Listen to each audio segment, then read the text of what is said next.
में मछुआ आरक्षण को लेकर जंग जारी है और हम आज बात करेंगे जिला जौनपुर जो सिराजे हिंद की ज़मीन कही जाती है। आज हम यहाँ एक बैठक में आए हैं और बैठक के बाद एक रोड शो भी है।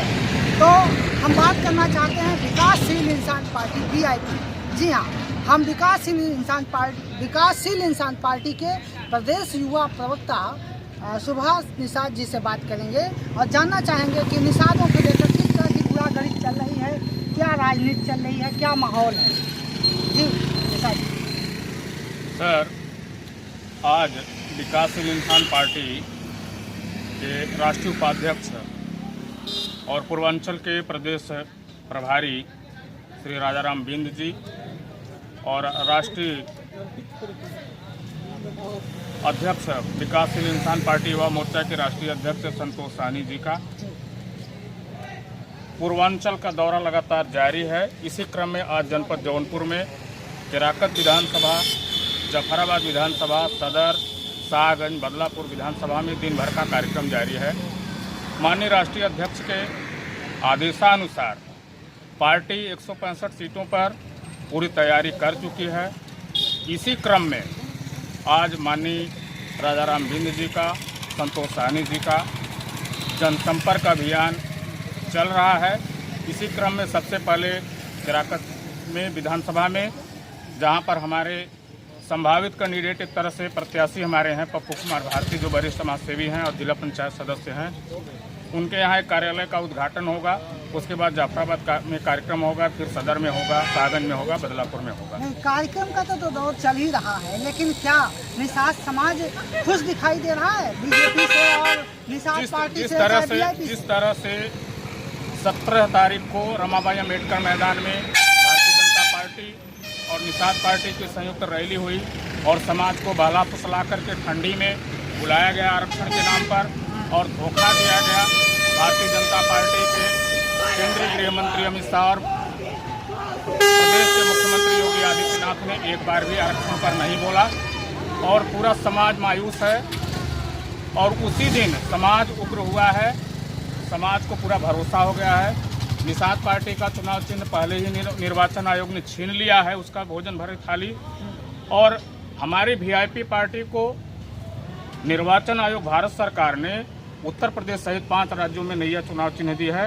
पूरा निषाद समाज विकासशील इंसान पार्टी के साथ है और विकासशील इंसान पार्टी निषाद समाज की, मछुआ समाज के आरक्षण की लड़ाई को, समाज में जो दबे कुचले वंचित व्यक्ति हैं उनके हक की लड़ाई के लिए पार्टी का गठन किया गया है। आप कहना चाहते हैं कि इस बार जो है निषादों का जो VIP पार्टी है, निषाद नाव चुनाव चिन्ह है और पेशा भी निषादों का नाव से ही है ज़्यादातर। तो क्या नाव चुनाव चिन्ह से नैया पार हो जाएगी, आरक्षण हो चाहे मुद्दा? जिस तरह से VIP पार्टी बिहार में किंग मेकर की भूमिका में है और बिना विकासशील इंसान पार्टी के एक कदम भी सरकार नहीं चल सकती और 22 में जो आने वाला चुनाव है VIP पार्टी उसमें भी किंग मेकर की भूमिका अदा करेगी और 165 सीटों पर चुनाव लड़ेगी। मंत्री जी का सीधे सीधे साफ कहना है कि आरक्षण नहीं तो गठबंधन नहीं, गठबंधन नहीं तो वोट नहीं। आज मोदी जी आ रहे हैं बनारस में जी, क्या कहना चाहेंगे? यहाँ से क्या बनारस का कुछ करेंगे या कुछ आप लोग अपने जन आंदोलन को और तेज करेंगे? क्योंकि आरक्षण की लड़ाई जो है वो अभी तक हल हो नहीं पाई है। अभी तक माननीय प्रधानमंत्री जी का आगमन हुआ है और मैं याद दिलाना चाहता हूं कि 2014 की रैली में माननीय प्रधानमंत्री जी ने साफ कहा था कि हमारी केंद्र में सरकार बनेगी तो 17 अति पिछड़ी जातियों जिसमें निषाद, मछुआ, बिंद, कश्यप, लोहार, कश्यप और राजभर, तुरहा, गोंड इत्यादि जातियों को अनुसूचित जाति का दर्जा देंगे। भारतीय जनता पार्टी की सरकार केंद्र में भी है, उत्तर प्रदेश में भी है, लेकिन भारतीय जनता पार्टी निषाद समाज के साथ धोखा कर रही है, छल कपट कर रही है। आरक्षण के नाम पर सरकार में आई और ये समाज उसकी नैया को पार किया है, 17 में भी, 19 में भी, 14 में भी।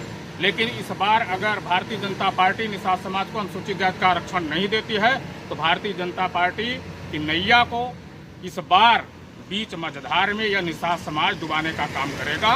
नहीं तो भारतीय जनता पार्टी होश में आए, अभी भी वक्त है, अभी भी समय है और 15 से 18% के बीच मछुआ समाज जो उत्तर प्रदेश में निवास करता है, जिसकी स्थिति आज भी बहुत ही दयनीय है, उसको तत्काल जो है निषाद अनुसूचित जाति का आरक्षण जारी करे, राजज्ञा पत्र जारी करके उनको अनुसूचित जाति का दर्जा दे, तभी विचार किया जा सकता है। अन्यथा राष्ट्रीय अध्यक्ष के निर्देशानुसार वीआईपी पार्टी उत्तर प्रदेश में 165 सीटों पर चुनाव लड़ेगी और भारतीय जनता पार्टी की कथनी और करनी में बहुत ही अंतर है। उसका दोहरा चरित्र है, वो कभी भी आरक्षण का समर्थन नहीं करना चाहेगी और लगातार जो है निषाद समाज का उत्पीड़न उस प्रदेश में हो रहा है।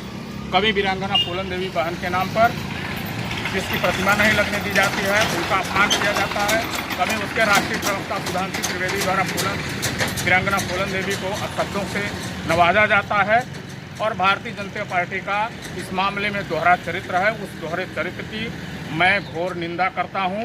भारतीय जनता पार्टी होश में आए और अभी भी समय है, तत्काल जो है अनुसूचित जाति का सर्टिफिकेट जारी करे, राजज्ञा पत्र जारी करके उनको अनुसूचित जाति का आरक्षण देने का काम करे।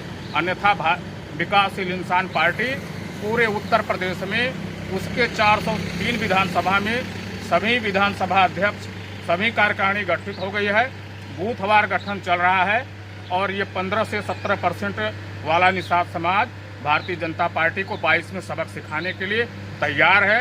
उसके कब्र को खोद करके कब्र में डालने के लिए तैयार है। जब तक आरक्षण नहीं तब तक गठबंधन नहीं, न वोट नहीं। बहुत बहुत धन्यवाद। ये थे सुभाष निषाद जी, जो जौनपुर के निवासी हैं और आज ये वीआईपी पार्टी का एक सम्मेलन भी है और इस सम्मेलन से ये संदेश दे रहे हैं कि अगर भारतीय जनता पार्टी निषादों को अनुसूचित जाति का आरक्षण समय रहते नहीं देती है तो विधानसभा चुनाव में उसको हार का सामना करना पड़ेगा। निश्चित रूप से निषाद समाज जो है आज़ादी के 75 साल हो गए हैं और अभी तक समाज की मुख्य धारा से जुड़ नहीं पा रहा है, अनुसूचित जाति का आरक्षण नहीं मिल पा रहा है। इसकी वजह से ये समाज काफ़ी पीछे है और इसका जो नदी नाव और पट्टा मोरंग बालू का इसका पुश्तैनी पेशा है उसे भी बहाल नहीं किया गया है और इस समाज की लड़ाई काफ़ी वर्षों से जारी है। अब देखना यह है इस विधानसभा चुनाव में किसकी नैया मझधार में फंसती दिखाई देगी और कौन पार्टी है जिसका ये निषाद समाज साथ देगा। आई कनेक्ट न्यूज़ के लिए जौनपुर से मैं सुभाष निषाद।